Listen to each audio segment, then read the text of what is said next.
In the national newsroom of the Canadian Press, I'm David Augustine. WestJet flight attendants have walked off the job, halting the airline's flights during a busy summer travel weekend. CUPE says wages and compensation for ground duties remain unresolved, while WestJet argues its rejected offer included boarding pay and a major first-year raise. Affected passengers will be refunded or rebooked, as the airline says it remains available to resume negotiations. Jobs Minister Patty Hajdu expressed disappointment, but did not say whether Ottawa would intervene in the dispute. A Canadian activist is among those detained in an anti-whaling ship in Iceland.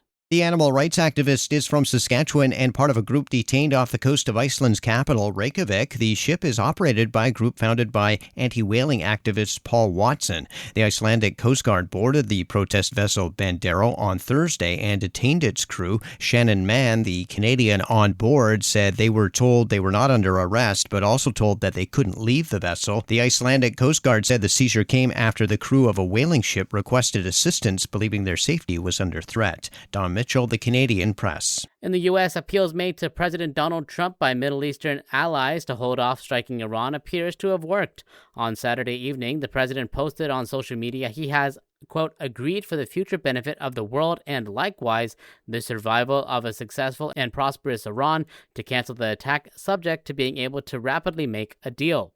Now, a White House official has confirmed there was a call between President Trump and the Saudi Crown Prince expressing concern over his plans for new strikes against Iran. Iran has already threatened to retaliate against strikes on its energy sites by hitting Israeli targets and U.S. energy infrastructure in the Middle East, according to Iranian state media. A spokesman for Kuwait's Ministry of Defense says its air defenses intercepted Iranian drones inside Kuwaiti airspace. Meanwhile, the U.S. has been pressing for the reopening of the Strait of Hormuz. That was ABC's Matt Rivers reporting.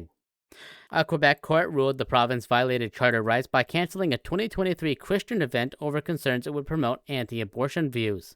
The court found the government acted without legal authority and infringed Harvest Ministries International's freedoms of expression, religion, and association.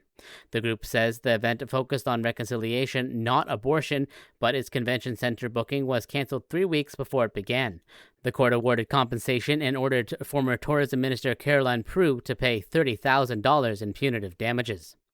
And in the U.S., there is extreme fire danger across the Pacific Northwest, with more than 50 million Americans under heat alerts from California to Montana. Raging wildfires across the Pacific Northwest. Washington's governor issuing a statewide burn ban and activating the National Guard to support firefighting operations. The Madrid fire burning more than 40,000 acres with more than 600 firefighters deployed. That was ABC's Jacqueline Lee reporting. This is the Canadian Press.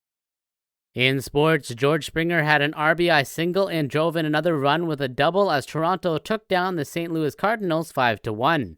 Springer could be traded ahead of Monday's deadline as the Blue Jays are likely sellers.